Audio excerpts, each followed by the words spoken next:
Howdy folks, and welcome to another fun-filled episode of the Maddfuzzy Podcast. As always, I am your sock-obsessed host, Marta, and I'm coming to you from Knox, Maine, where I live with my handsome man and our two wonderful dogs.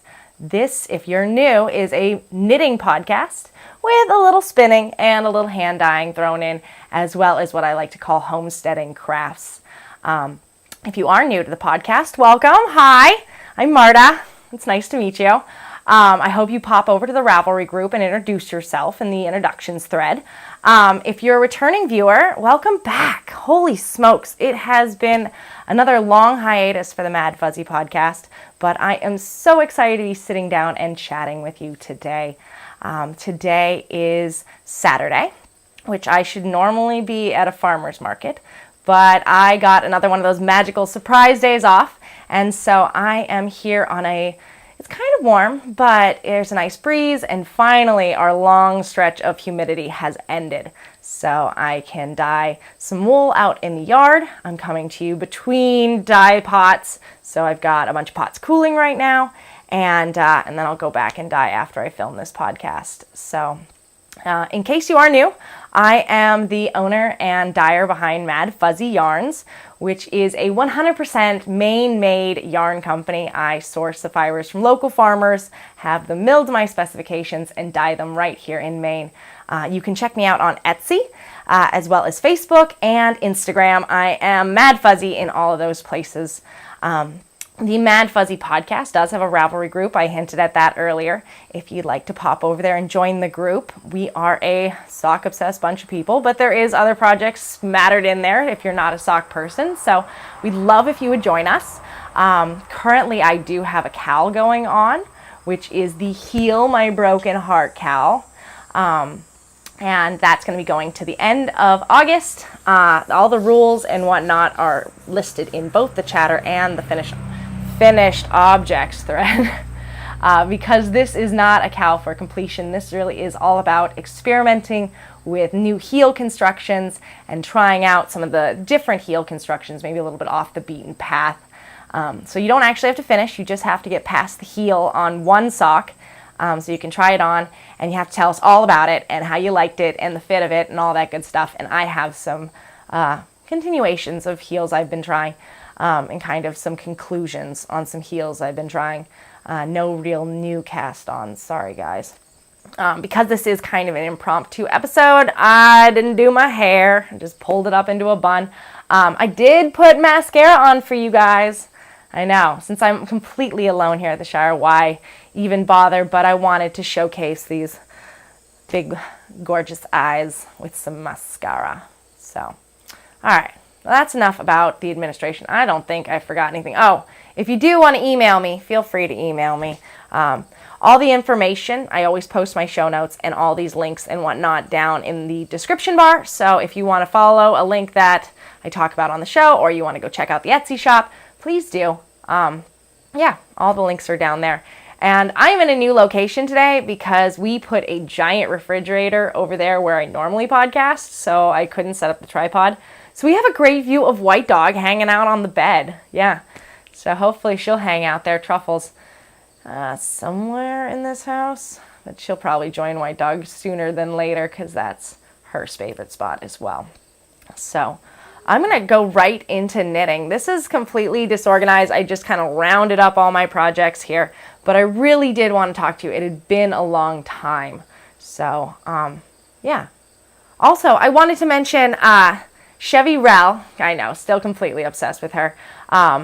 She mentioned that she kind of wanted to see an introduction from me, and she has a wonderful introduction. That's what made me fall in love with her.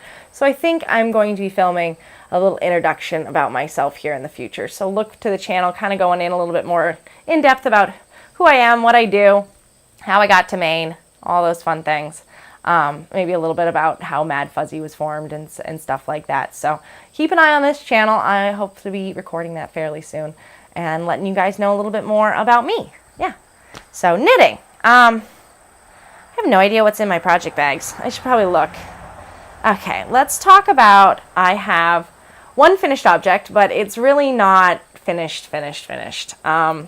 I literally finished it at market yesterday. So I did not finish up the toe. I have not woven in any of the ends. Yeah, English is my first language, believe it or not. And so it's kind of a hot mess. But I'm kind of a hot mess right now. It's been like 2 weeks of heat and humidity, and finally today, it's nice in this house. And you can imagine it gets pretty hot in here with no insulation. As you can see, all my bare studs. Look at my studs. It's like I own a stable. Walk, walk, walk. Okay, on to the finished object. So these are my, hold these back here. These are my speeder socks. I said speedster socks all last episode. I am terribly sorry. It is the speeder socks. And this is the one with that fun little heel. And so it looks kind of like this when it's flat. But this one's kind of, I've been pulling it out. So you can see, here's the foot of it, how it creates this little bulb. I had talked about on the last episode that I wanted to make it just a little bit bigger by doing more increases and then more decreases. And I really do think I'm going to do that in the future. But as a finished sock, it actually fits pretty good. And the real test is going to be when I put it in my boots and if my boots eat it or not. So that's the boot eating test. And so they're really super easy. I think this might be the heel that I teach people how to knit socks with, because it really, there's no stitches to pick up. There's no short rows. You're just going around and around and around, increasing and then decreasing. And I wanted to do, because I had the contrasting heel, cuff, and toe, because this is my Upta camp colorway, which I am absolutely obsessed with. I thought every time I hit a new color, it was just stunning. And then it came with this contrasting heel, cuff, and toe yarn. But because the Speedster sock does not have a contrasting heel, I decided to put a stripe and the toe. Just had a little bit more fun and used a little bit more of that blue.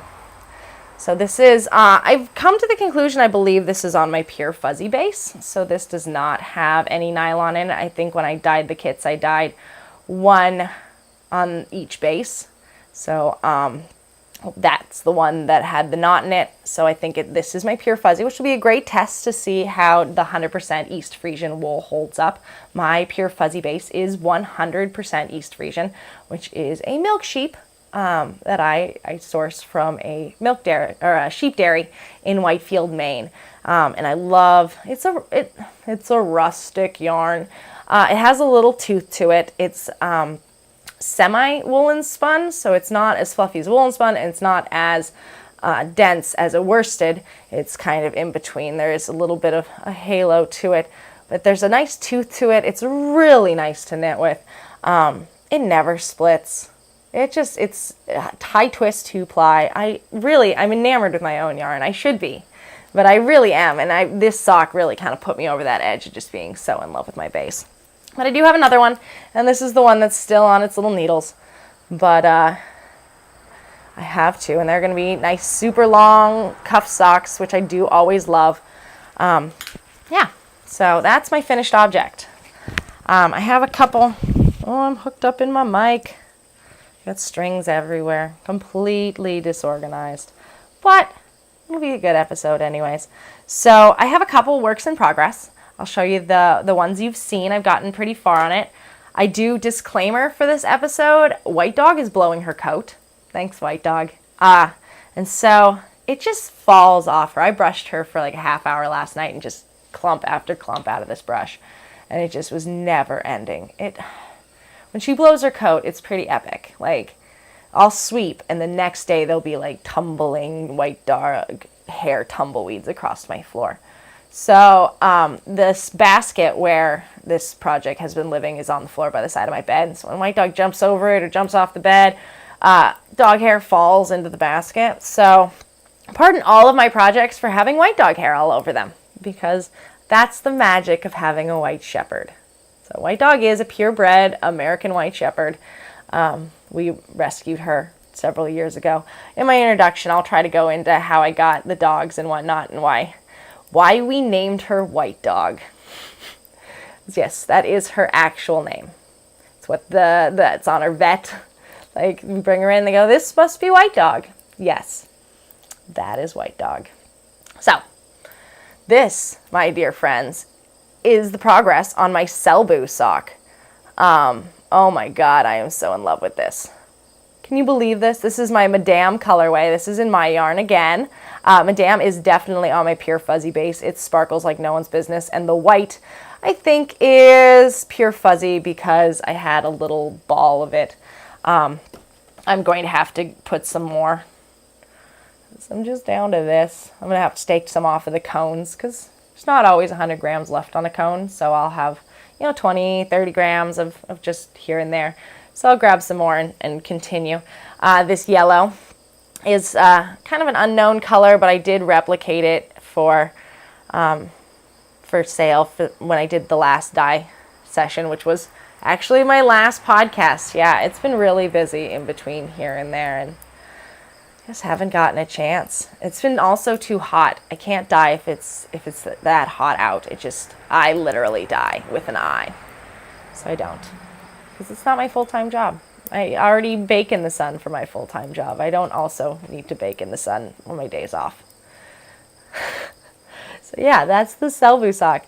And I just got through the gusset increases. It does this fun stripe increase, and I'll be turning the heel in the next couple days or so. But I've been trucking along on it. It's got a very tiny chart in the pattern. I think if I have some free time, I might cut and paste that and blow it up because it's so tiny. And when you're doing the gusset, you're actually working on 2 separate charts. So that makes it kind of confusing when they're really tiny. So I'm just kind of trucking away on it. I'm definitely having a blast. Love this pattern. Oh my God. Ellie. Dear, sweet, beautiful, brilliant Ellie. This is a great pattern.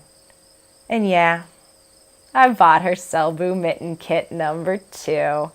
Yep, already done. Just did it. I really actually wanted the bonus pattern you get with it, which is the Speedy Selbu mitten, which is done in Aran weight. And come Christmas time, if you've been a long time viewer, you'll know that I kind of make one project for everyone. So last year was the year of the hats. I made hats for everyone. Before that, I made socks for everyone. And I learned my lesson about giving fingering weight projects. It was just so much work to knit everyone a pair of fingering weight socks. So I think this year I'm going to do the Speedy Selbu mitten for everybody. Because why not? I'll get some inexpensive Aran weight yarn and crank them out. I mean, probably after my 10th one, I'll know exactly what's going on. So I was really excited about that. And then I'm very excited that she's doing both DK and fingering weight. And I heard rumors she's also going to do another mystery Christmas knit along. Because after seeing the last one, I kicked myself so hard for not signing up and being part of the mystery. Because it turned out so cool. So this year I'm going to just trust that Ellie is going to produce something that I cannot live without. And so I bought the club in advance, and I'm going to buy the mystery knit along and knit it as a mystery because I've never done a mystery knit along. So I would say this winter is going to be all Skein Deer knits all the time. This YouTube channel is just going to be like the Skein Deer knits homage channel. So get ready. I'm going to be doing all the color work and all of the Skein Deer knit patterns. Oh my God. I'm so excited. So that's Selbu mittens on a big tangent in which I profess my undying love for Skein Deer knit patterns again. So on to my next work in progress. This is actually a half-finished object, but I believe it was a half-finished object last time we spoke as well. So I've got right here, this is the finished one.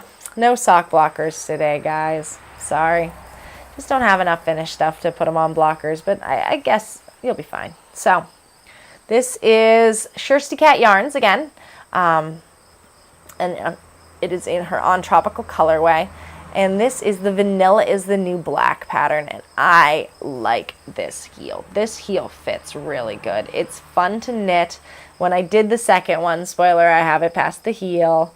It was a lot easier than the first one even, and the first one wasn't that hard. it just made more sense. I kind of knew what the outcome was going to be. And so I did that one. And the other night I did the heel on this one. And I just got the toe to go. I spent a lot of time on my Upta camp socks instead of these. They went to market with me a couple times. So that's that. I'm going to put that back in my magic bag here. Okay. So let's go on to my next work in progress.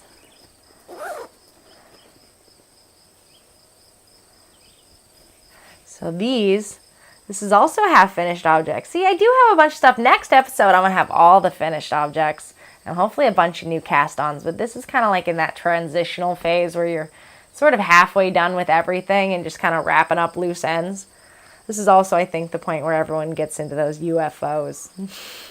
Either you finish it or you don't. So these, you've seen them in progress last time, are Heathcliff's giant man socks. My spousal socks for my dear sweet man who has 11.5 feet. He's got one finished. And these are so fun. The yarn is Jawoll, which is a commercial German sock yarn. Nice commercial German sock yarn. But they do like the fade on it. Yeah, very cool. And I kind of work on these when me and Heath are sort of hanging out so he can see me working on them. So I am trudging through the 24 row heel flap, and that's 24 on each side, so that's like more than that. So trudging through my heel flap, I am using the reinforcement thread. You can see I have 2 strands here. One is the actual yarn, one is the reinforcement thread that comes with Jawoll. They like to send a little corresponding bobbin. There it is. And it's in the same colors. I didn't bother to match it up, so I'm going to have kind of a marled effect on this heel. But it makes it super strong, and Heathcliff is super hard on his socks. So I thought, yeah, I'll put that in. I totally forgot to do it in the toe of the other one, though. So, oops. I just got so excited because I was at the end of it because I had been knitting literally forever that I completely forgot to put it in the toe. Oops. Oopsies. He'll live. I'll just have to knit him another pair. I don't think he's going anywhere. And then my last work in progress. So I'm going to have some free needles here soon. I'm going to cast on a whole bunch of stuff. I got some things happening up there. So my last work in progress is obligation knitting. Yay! Obligations. So a little while back, a gentleman that was a friend of ours, he made us a bench, like a really gorgeous white oak, beautiful bench. And he gave it to me, and I guess I had promised him a pair of socks in exchange for it. But I had forgotten about the socks and just like, oh, hey, you made me a bench. That's great. But he had not forgotten about the socks. And so he called me a little while ago being like, hey, how's my socks going? And I was like, oh, good. Hey, you never sent me what size feet you were.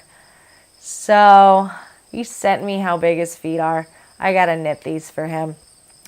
But they're not bad. So this is just some found Knit Picks yarn. Yeah, I'm just using what I had in minis in my stash. I was not going to use my good yarn for this. And I wanted it to be superwash because I don't think he's going to take good care of these socks. And if I have to knit something, I guess I should make it so that he enjoys them longer than one wash. So they're just real simple. I think it's probably Stroll, which is their sock yarn, merino, nylon. But I had a couple minis, so I'm using them up. So the cuff is gray. It's got the stripes. I'm on the heel flap. I just got sent his measurements. So, so I will, finish these up and send them off to him in time for cold weather. He's doing something. I don't know. He's one of those guys that has just more money than he should. Like, he never works. I think it's from an inheritance. And so he's off to the Ukraine right now. And he was just in Ireland and having all the fun. And I guess getting a pair of socks. So that's what I've been sort of working on them. They're kind of just like, oh, good, vanilla knitting. I have nothing else. Everything's on the heels. I'll grab those. He'll get them before he gets back from the Ukraine and before it snows. Yeah. So I have a viewer question. Yeah. Segue into viewer question. Please message me either like Ravelry or put it in the comments down there. But I was watching Ellie's latest episode, and it's all about gauge. And gauge for me, I'm sort of a new knitter, and also I kind of knit one specific project with the same needles and the same yarn, and it's socks, so it's kind of forgiving, and I've never done a swatch, and I've never really checked my gauge. And this whole talk about gauge, I was kind of thinking, well, what am I? Am I a loose knitter? Am I a tight knitter? Like, how do I fall into the spectrum? So I was looking at my Selbu mittens, and on the Selbu mittens, she kind of recommends a 3.5 to 4, and that's kind of where to start. She says the gauge for this, you want 24 stitches per 4 inches for a tight fit, or 22 stitches for 4 inches for a more comfortable fit. And I took a little ruler and I measured the 4 inches and I counted the stitches, and I'm at 25. And my needle size is 4.5. So if I have more stitches per inch, that means my actual stitches are smaller. Even though my needle is bigger, my stitches are still smaller than hers. Does that mean I am a loose knitter or a tight knitter? I think I'm a tight knitter. And a super tight knitter at that. If I'm like up a whole needle size at 4.5 and still getting the count for the tight mitten. But let me know. I may be completely backwards on this, and I don't know. So I'm asking you guys, please help. Let me figure this out. Yeah, so that's me. So I'm kind of confused. So that comes to the end of my knitting. I do have one acquisition, but I have left it yonder. So we're going to cut this, and I'll be right back.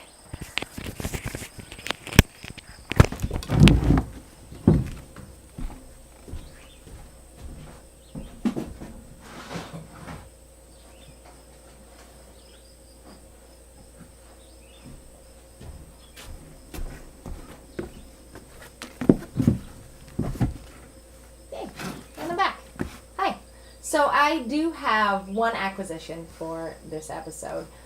This is actually a prize I won a while ago. And it got sent to me, and I arrived like the day after my podcast episode. So I didn't get it on the last one, but I want to show you this. This is super special, and I'm going to tell you why. So this is Farmer's Daughter Fibers. Farmer's Daughter Fibers.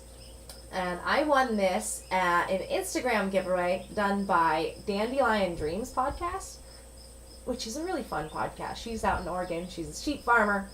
Another one you should check out. Let me know about them. And I entered on her Instagram giveaway only to share the giveaway. Like, I wanted to tell my friends about her because I really did like her as a podcaster. So I never win. I never win anything. I am the luckiest person in life, but the most unlucky person in like bingo, lottery, contests, raffles. I never win anything. So I was okay with that because I am lucky in life. So, you know, that kind of person like gets home and realizes there had been a nail in their tire the entire time, but I didn't lose any air and made it home and noticed before I had to leave again. That kind of lucky in life.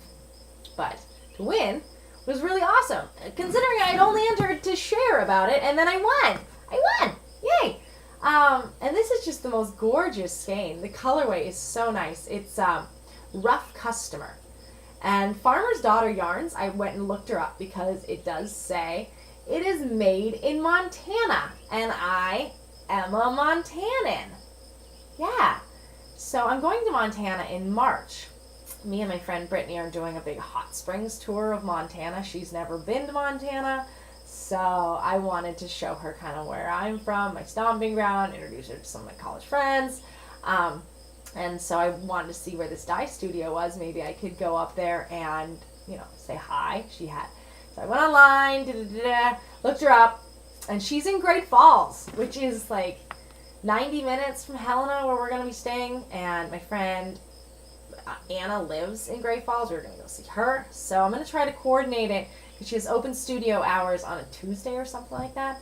So I think I'm going to try to go visit where this yarn came from, which is going to be really cool. So won a prize, and also kind of won an experience that I'm going to try to cash in on when I'm doing the thing out in Montana.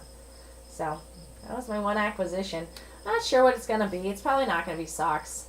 After the Shirsty Cat yarn socks I just did, I mean, the colors are gorgeous. The yarn is like buttered kittens. But even like now, from me knitting it, it's starting to pill. And that means it's starting to wear. And I think I'm just done knitting merino socks. I think I'm going to try to branch out and maybe knit some more cowls. Maybe try to get together a bunch to do maybe a faded sweater. But I think the merino nylon's going to stay off my feet. I'm going to stick to my commercial sock yarns, my yarns, Polworth, BFL, all those great bases. And kind of keep merino away from my feet. We put so much time into a pair of socks. It's so disheartening when it's already starting to pill. Yeah. And this one has no nylon in. I just realized that it's 100% superwash. I'm going to give you one more look at this yarn, because I think it's just stunning. Isn't that gorgeous? Rough customer. So, that's my own acquisition. Yeah, so that's my knitting, guys. I have not done a whole lot, but at the same time, I have kind of done a bit. I'm ramping up for some new projects. I have a couple friends that are really, I'm really excited that they are going to be having their first child. My friend Alex down in Texas is going to be having a winter baby. My friend Kelly here in Maine is going to be having a winter baby. And the circumstances for both are super happy, and super, like, almost a miracle in one case. And I'm going to make some very adorable baby sweaters. So that's going to be a little out of my comfort zone, but everyone's doing it. I'm going to make some baby sweaters. Yeah, so I'm going to talk a little bit about my life. I'm not going to have a shop update anytime soon, guys. Both of the retailers I have my yarn in, which is Heavenly Yarns in Belfast and the Cashmere Goat in Camden, have messaged me that they are completely out of yarn, and I need to get stuff to them ASAP, which kind of prompted today's dye day. So all the yarn that I would be listing is going to be going to them. I will hopefully be dyeing again very soon. I hope to have Saturdays more in the future to dye yarn, so I hope to have an update very soon so I can share some of this with you. However, if you are in Maine, there will be yarn available at both of these places, so check those out. And so, yeah, I'm just going to talk a little bit about my life, if you care to stick around. If not, thanks for joining me. Thanks for hanging out. Like, subscribe, tell your friends, follow me on Instagram, join the Ravelry group, all that great stuff, and have a wonderful week. And I hope to see you again in some reasonable amount of time. Yeah. But if you're sticking with me for a second, I guess I'll talk a little bit about what's going on in our lives. Everything's pretty good here. It's not been pretty good for a lot of my friends.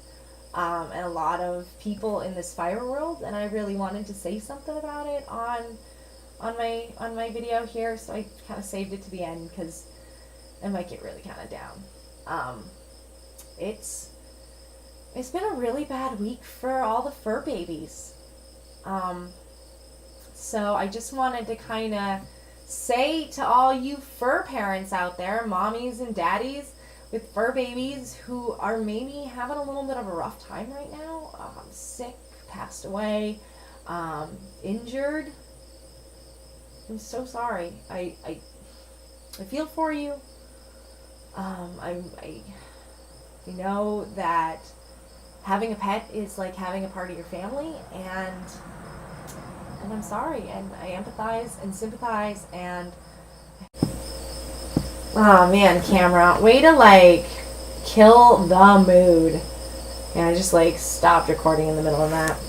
But yeah, I wanted to kind of send out my sympathies to all you fur parents out there whose pets are not doing so well right now, or you have maybe lost a beloved part of your family. And yeah, sorry.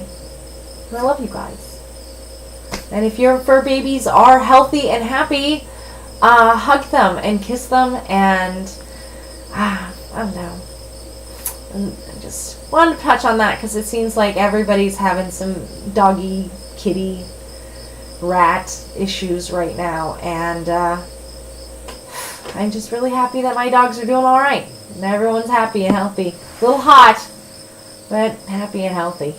Yeah, it's been a couple weeks after my last podcast. I got a wonderful summer cold. That was awful, absolutely awful. I hate being sick in the summer.